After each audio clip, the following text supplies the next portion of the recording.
everyone, my name is Arielle. Welcome back to my channel. This year I am through hiking the Pacific Crest Trail, and today I'm beginning the somewhat arduous task of physically building my resupply boxes.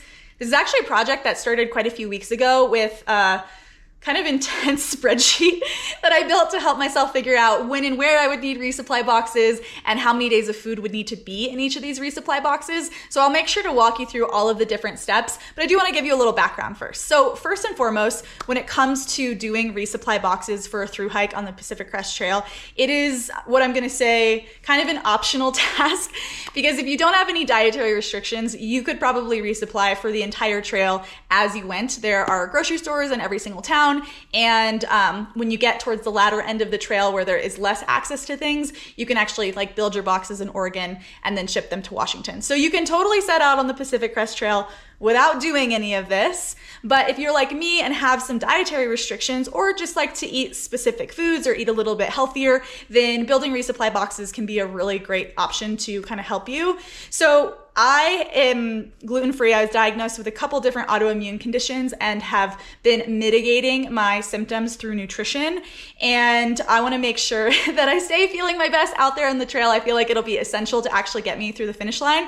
So for me, being gluten-free, it is a little bit trickier to resupply along the way. And so I'll be sending quite a few more boxes than probably the average hiker. That being said, I am kind of thinking about the future and not really packing my Washington boxes with very many things at all, really kind of front loading the work and giving myself permission to like change and make alterations. So none of my boxes that I make will be sealed, and the document that I made for this project will be sort of a living document. I'll make sure that I put what's in each box so that my person at home, which is my husband, who's going to be shipping me these boxes, can make alterations along the way. If I need him to add things, take things away, or anything like that, the boxes will be unopened or unsealed, and he can make those alterations as we go. So before we jump into the physical building, because really it's just taking from all the different piles around the room, I want to take a moment to jump forward to my future self and have her explain to you the whole process of building out the spreadsheet, because I know many of you will want to know that information. Hello, future Arielle here, and we are about to get really nerdy with some spreadsheet stuff. But I just want to say before we dive in, if you're here for more of like a general overview, or you're more like curious to see what types of food I'm including in my resupplies, then I would skip forward to the next chapter, because that's when I'll dive into that sort of stuff. This chapter is really the logistical stuff, because at the end of the day, in order to figure out like how much of what to put in each box, I had to do some big background work. And for me, that was building a very detailed spreadsheet that helped me figure out how many miles were between each resupply and how many days that might take me, so that I could have, a general idea of what to put in my boxes. So we're gonna get really like detailed and nerdy here with the spreadsheet situation. There were a couple of resources I used when building this spreadsheet.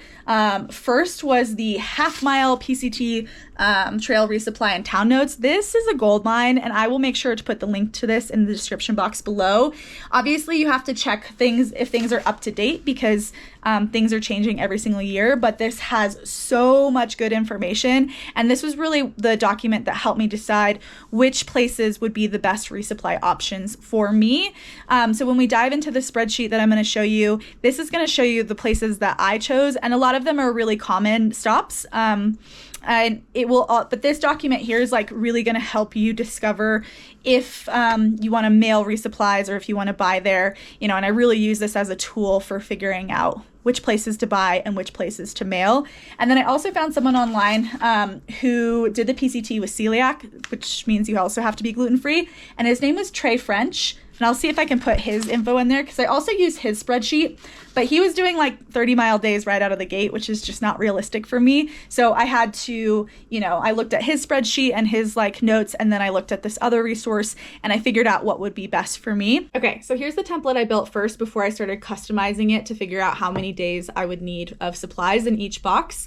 I actually will put a link to this template in the description box below, and it will have, everything that you see here, the mail drop addresses, some of the the notes, phone numbers, things like that. But I do recommend that you take a look at Half Mile and do some research on your own to figure out if the places I chose to resupply are the right choices for you, and if anything's changed. There's definitely things that change from year to year. So some of the places that I've resupplied may not be available to you in future years, or also there may be better options. So just something to keep in mind, but I will provide this down in the description box below. But I do want to walk you through how I built it so you can understand how the spreadsheet works. So you'll see my mouse moving around on the screen. I'm going to talk to you and walk you through it together. So I started with this column here, and I put in all of the locations that I wanted to resupply at. Then from there, I put in the mile marker of those locations. And this is where Half Mile was a really helpful tool for me. Then next, I wanted to use the distance to next. And to me, that's like how many miles are between Campo and Mount Laguna. And so that way I know how much to put in that, set of stuff, how many days. And so I did the mileage of the mile marker of Mount Laguna minus the mile marker of Campo, which is 0, to get the distance to next. So I actually used a formula to auto-populate this whole column here, so it's really quick and easy. But yeah, so I auto-populated how many miles, like what was the distance from this location to the next. And that way, whether I'm resupplying in person or I'm sending myself a box, I have an estimate of how many miles I'm planning for. From there, I had some extra fun, helpful notes for me. So this column here is the miles off trail, and W means walk and H means hitch. So some of these are very close to the trail, and there's some that are a little bit further off, and those are all extra miles in addition to your, regular PCT trail miles. And I also have heard from others that even though there are places that say it's a 5-mile hitch, you may still have to walk quite a bit. So just something to keep in mind. It's not necessarily perfect, but I thought it would be just a helpful note to have. And then this column here, M/B, is whether I'm mailing or buying. So I put in here all the places that I mailed versus bought.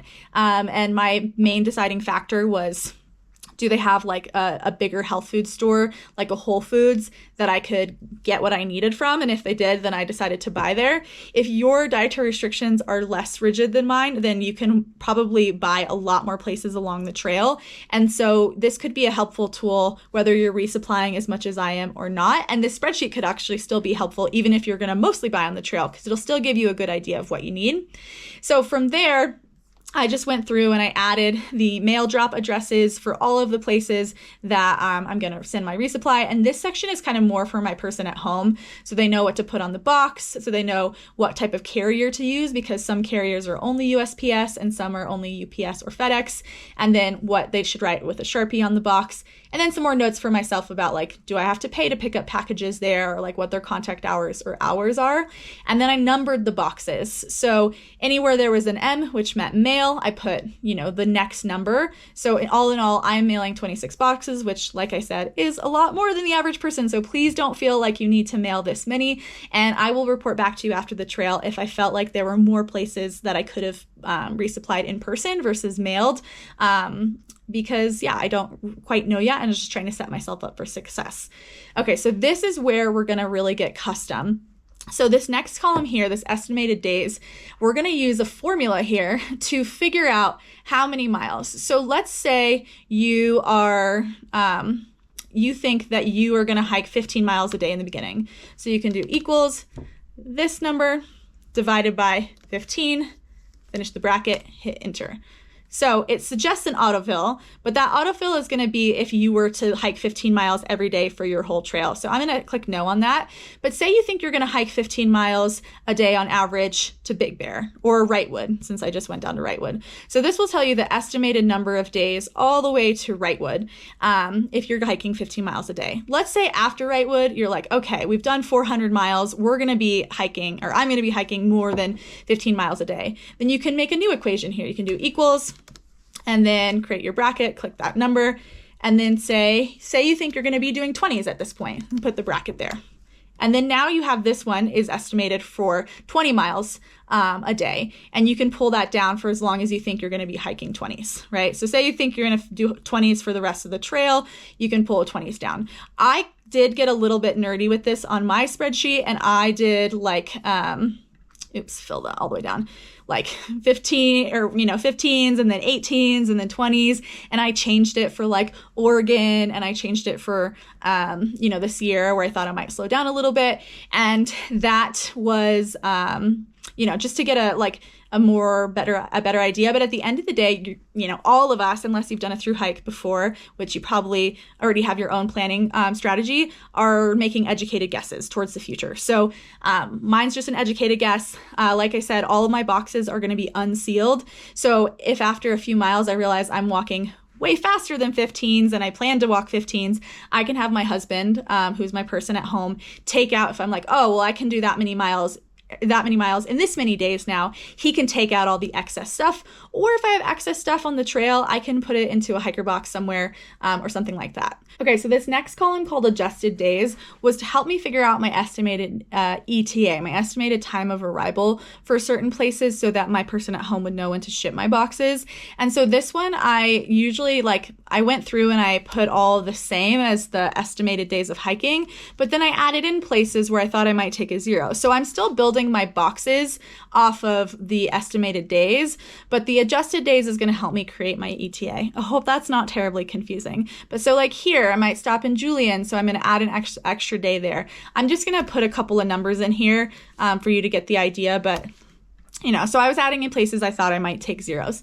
Now here, this estimated ETA is where you're going to use this adjusted days. So say your start date is March 21st, right? So you can say March 21st. And then if you want to make this auto-populate, which is really nice, you can go equals, and you can say this, and then you can say plus, and then you can say the number of days. So I'm going to click that adjusted days, and then now it's going to autofill. And then now you click the autofill, and it's actually using this adjusted day column to auto estimate what day you're going to arrive at these places. So you can see that it adjusts based on that thing. So again, I'm still building my boxes off of how many days I think it will take me to hike, but this is a way to estimate your ETA to different places. And this is also a column you can update as you go. Say you decide to take a 00 here, you can put 7, and then it will actually auto-populate all of your rest of the days from there, which will make it really nice for your person at home. So I'm going to actually update, the adjusted days column as I go, so that my estimated ETA gets more and more accurate. Okay, so that is the kind of basis for building the spreadsheet that helps your person at home and yourself. The only other thing that I found really helpful is, because there's so much information on this one, is I also use this different tab called box building notes, and I took everything from here, from like box 1. I put the estimated the miles and the estimated days here, just so that I had an easier resource when I was actually building the boxes, and that way too, just something easier to reference. So I've added this tab in the spreadsheet, and depending on how your brain works, you may or may not need it, but for me, it was just a simpler place to look when I was building boxes, to say, okay, it's this many number of days in box 1, it's this many number of days in box 2, and then later on the trail, I can look back at the number of miles and say, oh, I can do that many miles in this many days now, and I can tell my husband what to, take out or add to the boxes as needed. Okay, welcome back to today. So behind me, I have my first round of boxes built out, and I apologize if you hear construction sounds in the background. They're building like a whole building next door, and it's kind of loud. But I have the boxes laid out, and I have 15. Each of the boxes has the number on the inside for now, just because it's really easy to see while building. But when I close them, I'll make sure I put the number on the outside, so that it's easy for Sam, my husband, who's going to send them to me, to grab boxes when they need to be sent and make any changes. And each of those numbers correlate with the number on my spreadsheet. And then I've sort of, like I said earlier, surrounded myself with piles. So I have a pile of like snack type stuff. I have a pile of like breakfast type stuff, dinner, lunch, those sorts of things. So let me show you some of the things that I'm bringing on the trail. So I'm going to start over here with my breakfast pile, but before I jump in and show you all the things that I'm bringing, I just want to acknowledge that what you eat on the trail is super personal, and just because this is what I like to eat does not mean it's what you like to eat. And to be totally honest, I may, by the end of the trail, not like any of the foods that I'm showing you. So just want to keep it super real, and it's totally fine if like what I'm doing does not interest you at all, but I'm just kind of packing based on my own personal experience and what I felt like worked really well for me on the Tahoe Rim Trail. So I have different like varieties of oatmeal for myself for breakfast. Hello, future Arielle again here with all of my finished resupply boxes, and I'm gonna be real. I did some thinking and realized that I would hate oatmeal very, very quickly, and tried to think of a breakfast I was less likely to get sick of. And one of my friends talked about how she was doing granola, and I thought, oh my gosh, way easier to eat granola all the time than oatmeal, way more satisfying. So I ended up adding, instead of oatmeal, a bag of granola, and then I pre-portioned out this the day amount of coconut milk powder. It's like a powdered coconut milk concoction, so that I can have that instead for breakfast. Okay, so for lunch, I actually find that I don't do like a normal lunch. It's mostly like a lot of snacks throughout the day, but I do have one lunch-ish portion of my snacks that I'm gonna send myself. Again, just so I can feel like I'm eating real food. For me, like after eating, I just like don't feel satisfied only eating bars. So this isn't like the most calorically dense lunch that it could possibly be, but it's something that makes me feel like I'm eating something real. And so I have a box over here with a bunch of like tuna packets. I don't think, at least for myself, it's the best idea to eat tuna every single day for 5 months. One, because I will definitely get sick of it. And two, I just feel like there's mercury and things like that that I wouldn't want to like expose myself to on that level. So I've also complemented these with these different like plant-based tuna things. So they're not actually tuna, they're just like a plant-based thing that's a similar texture. And they come in a bunch of different flavors. With that, I will mix in mayo. I will probably do like 3 or 4 packets to try to up the calories. And then I have some freeze-dried sweet potatoes that I will do a little cold soak situation after breakfast so that they're ready for lunch. And I will have different chips or crackers. They're kind of like a mix of both. And because I was trying to get organized, I took them out of the boxes. And so most of them are just like in these silver packages. So it'll be kind of like a mystery. Every single time I open a box, I'll have no idea what flavor of cracker is gonna be in there, but I kind of like that. That'll keep it kind of interesting. So for dinners, I tried to give myself like a variety of different things to keep it interesting and so that I don't get sick of things, or I don't get sick of things as quickly. So I have a couple of different flavors of and brands of freeze-dried meals. There's a couple brands that make really good gluten-free options that I have tried out on the trail before and really liked. And I'll supplement those with some homemade mixes. So I have some like instant brown rice and instant quinoa that I will mix together with some other flavors and things so that I can have a good mix and good variety of different things and just something warm to look forward to. I found that on the Tahoe Rim Trail, even on the hottest days, having like a warm, nourishing meal felt so good and like almost like essential. So I definitely did invest a little bit more in making sure that I could have some like heartier dinners that I can feel really satisfied with at the end of the day. Okay, so this next pile is like my jerky dried meats pile, and it probably is not enough for all my resupply boxes, but I just had no concept of how much I was buying. I've been buying from a couple different places. Like I bought big bulk from Thrive Market so I could get some like organic gluten-free stuff. I did a huge Costco run, and I've picked up some odds and ends like at random places along the way. And for all of my like prepackaged freeze-dried dinners, I bought in like their bulk packages, which makes things a little bit cheaper. So yeah, just trying to, as much as possible, buy in bulk and just get as much variety as I possibly can. So again, I'll probably need more of the jerky section, but I have never had a hike where a little bit of jerky of some kind didn't sound really good. This next pile is my gummy pile, which is definitely not enough. So I'll have to add some more to this, but I just have like a variety of different like gummy type options. These are like organic gummy bears, and then I have like the chews. So I want to make sure I have at least 1 or 2 packs of gummy things per day, because when you are bonking, or like, I guess I can't speak for you, but for myself, when I'm bonking, I'm having a super low energy moment in my afternoon. There's nothing that picks you up and gets you through that afternoon better than some sugar. So I definitely need to buy some more of this. But again, I just kind of had no concept of how much I had, and I felt like I had to start building boxes first to figure out how much more I might need to purchase. So this is probably just a good start, and I will probably add more as I go into the second round. So this is my box of bars. I have quite a few different like kinds in here. And similarly to a lot of the other stuff, I ordered like in bulk online, which allowed it to be a little bit cheaper.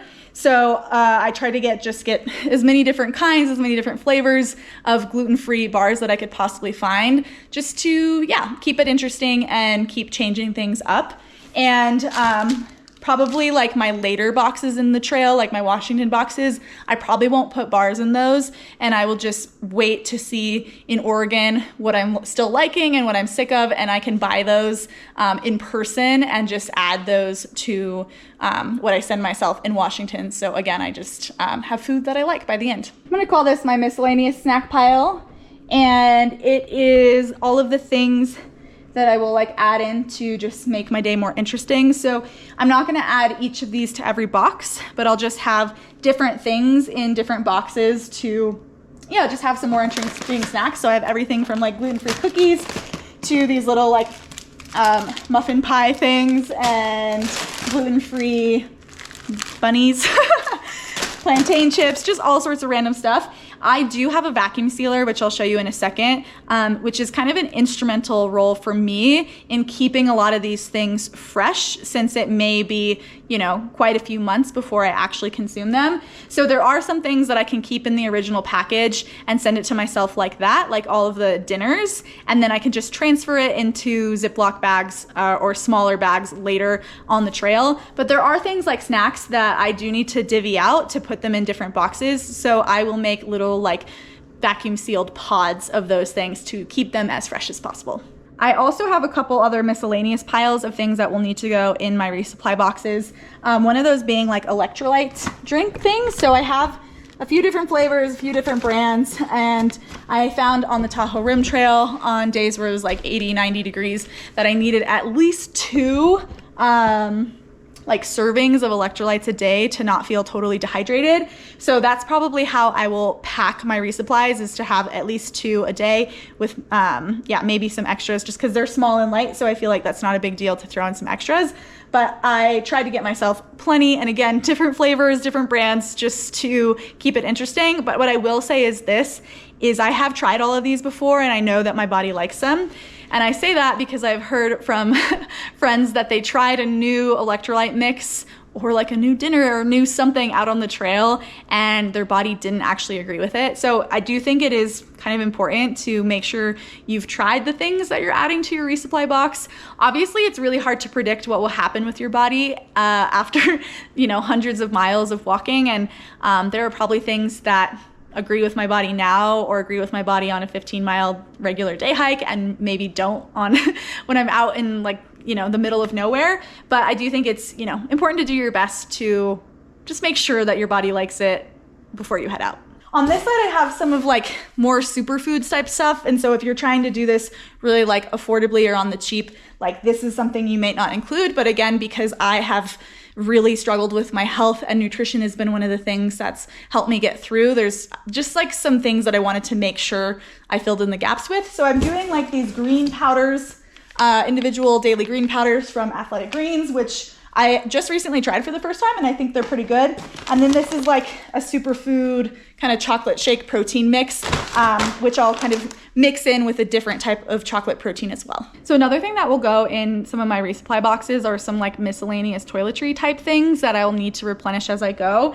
And one of that is like I have little Bronner's soap, which I have actually diluted and put into lip gloss containers, or lip gloss tubes, I guess what you call these. So I ordered these online, like empty lip gloss tubes, and then I filled them partway with water, partway with Bronner's, and then I'll add these to my resupply boxes so that I can have like a really lightweight option for toiletries. So something else I'm gonna put in my resupply boxes are like my baby wipe alternatives. So instead of mailing myself baby wipes, I'm mailing myself these things called Porta Wipes. I'm sure there are other brands that make these, but this is just the ones that one of my friends turned me on to. And basically they're like these compressed wipes, like towels, I guess you could call them. So it really, when you add water to it, it expands and it opens up to like a really like nice, good quality baby wipe type thing. But they're hypoallergenic and fragrance free. And Unfortunately, I'm one of those people who's like really sensitive to all of those things, especially when my body's under stress. And so, yeah, I just liked this alternative to not have any sort of fragrance or any sort of thing that might cause irritation.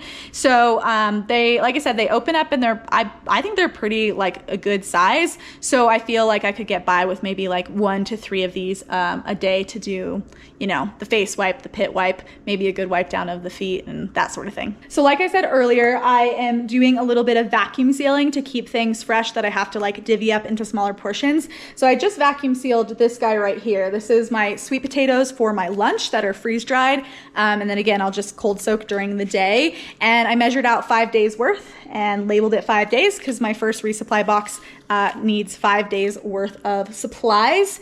And so I'll do that for each of the things that need to be divided. But I do want to try to keep as many things as possible in the original package just because that's going to be the way to keep them the freshest. But this is a nice way to prolong the freshness of things that are dried. Definitely nothing that has moisture. You only want to do this with like dried things.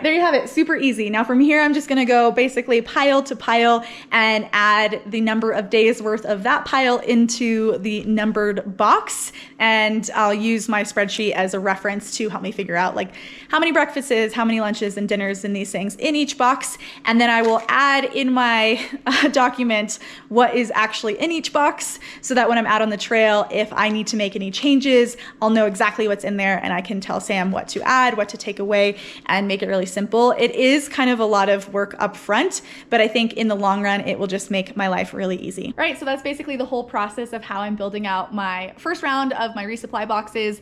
And ultimately, I will probably do the exact same thing for the second round and just use this first round to determine what I need to order or get still to fill those final boxes.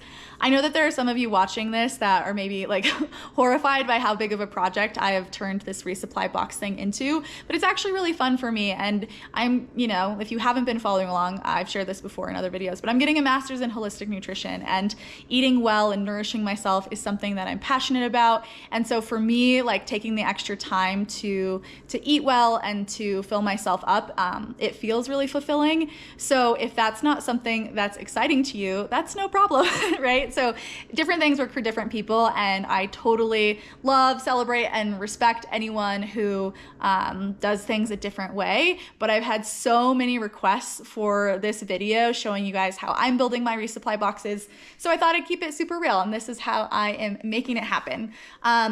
As always, if you like this video, please give it a thumbs up, and if you haven't already, hit that subscribe button. The PCT adventure starts in just a couple weeks. See you next week.